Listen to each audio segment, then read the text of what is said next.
Way less MD and wellness. It's Cheri Stoka. Cheri, good morning. How are you? I'm great. How are you? I'm doing very well this morning, caffeinated and ready to go. Good. And on the Facebook Live, if people check it out, I am sporting my Way Less MD and Wellness gear today for the cameras. So there you go. Awesome. There you go. And feeling good. I don't take up as much space on the camera these days as I used to. So. Yeah, you're probably not used to being on in the camera, spotlight so much as the radio, which is sometimes nice. I definitely like, I always say the people that have to go on TV every morning, that's got to be rough. Yeah, it is. Well, we at least don't have makeup people here, although I do wish we had hair people here because then I could actually get a haircut. But that's neither here nor there. Cheri is here. And I asked a question on our Facebook page earlier. We were chatting about it a little bit last night in anticipation of this. It's breakfast time right now. A lot of people probably pouring a bowl of cereal as they're getting going, or maybe they're making their morning coffee and putting whatever in there. So there is, you said something last night. Who said it was okay to have dessert for breakfast? Cheri Stoka, are you telling me it's not a good idea to have dessert for breakfast? What's up with that? Yeah, well, it's so interesting because there is always so many conversations surrounding, is breakfast. Is it the healthiest meal of the day? Should you eat breakfast? Should you prolong it to later because of, the intermittent fasting benefits and such? And, nobody talks about really the reality of what people are eating in the morning.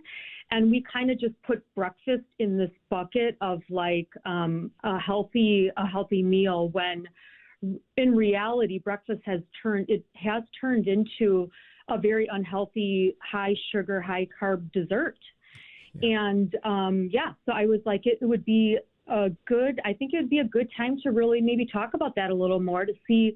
I'd be interested to see what people are eating these days for breakfast. Yes, absolutely. And the first one, when I put it out on social media, the first comment is the classic breakfast of breakfast, but maybe it's not something we would think of automatically. But as soon as I read the comment, I went, oh, of course, cold pizza. People got it on the counter or in the fridge from the night before, and they're going to go dive right into that pile of carbs and cheese and who knows what all first thing in the morning, Cheri. Classic breakfast, right? Cold pizza. Everybody does it. Wow. Okay. I wasn't really expecting that one. Yeah, I know it. That's why I start with I mean, that is such an easy one. I mean, that's probably the worst thing you could have in the morning. Like you said, I mean, you're starting out with a lot of processed fats, unhealthy fats. You have dairy, which a lot of people don't really do well with dairy these days because of gut health.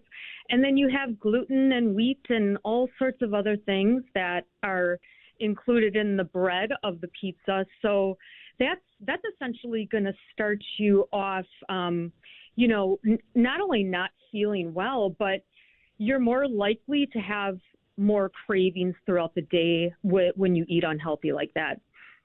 Right, because breakfast is, and this probably seems pretty basic, but sometimes that's where you have to start.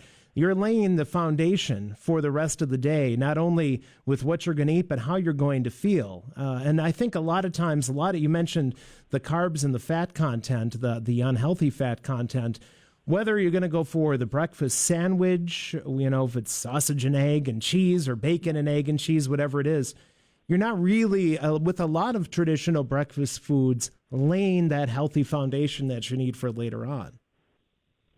Yeah, I mean, it's so important. And I think even just for people listening, I always encourage people to just do like a test for like a week. Say you do eat, cereal in the morning. So, you get, whatever cereal people are eating these days, you're pouring milk on there and see how you feel. See how much energy you have throughout the day. Really start to acknowledge, are you, getting, how people say they get sleepy around like 2-3 o'clock. Mm-hmm. That could entirely change if you just change up your breakfast. And we can talk more about what would be ideal, but it's so important because it does set the stage for the entire day without a doubt. Well, I want to throw another one of these out because and we all know the sugary cereal. If you're going to sit and eat Cinnamon Toast Crunch or Honey Smacks or whatever it is, we know that's a high dose of sugar first thing. But there are cereals that are marketed as being healthy. You're the Cheerios of the world, the Corn Flakes of the world. Tell us a little bit about those things that are at least put out there as being the healthy breakfast option. Okay, so I'm not really sure there's a healthy cereal. And, it's unfortunate for a couple of different reasons. And, my poor kids who probably haven't had cereal in who knows how long. But it's because of what they put in the cereal. It's not even about the macros. You're not getting any protein. You're not getting any fat. It's all carbs and sugar. And then you have the addition of a lot of controversy that's going on right now about glyphosate, which is essentially Roundup, because when they're growing these, this corn and these crops in the soil, and they're putting, Roundup, they're finding significant amounts of this in cereals. And they even did a test and they found it in infant powders as well. So you really, again, it just comes down to really taking a step back and looking more into things, doing a little research, because we really do have to just be, more educated when it comes to what we put in our mouth. Cheri Stoka, Way Less MD and Wellness. Got a couple of minutes left here. So we've been telling you what you probably shouldn't be eating for breakfast, but somebody's sitting there going, okay, it's almost 7 a.m. I'm hungry. What should I be eating for breakfast? Cheri, give us a couple of tips in that direction. Yeah, so I think anything that's going to be a lower carbohydrate-based meal. So, I do think eggs, like an omelet, would be a really good choice. I think if you did like a plain Greek yogurt with some nuts, that would be a great choice. There are some like protein. You can get some type of, turkey bacon and things along those lines. But really the key is staying away from that sugar spike and the sugar content right when you start your day out.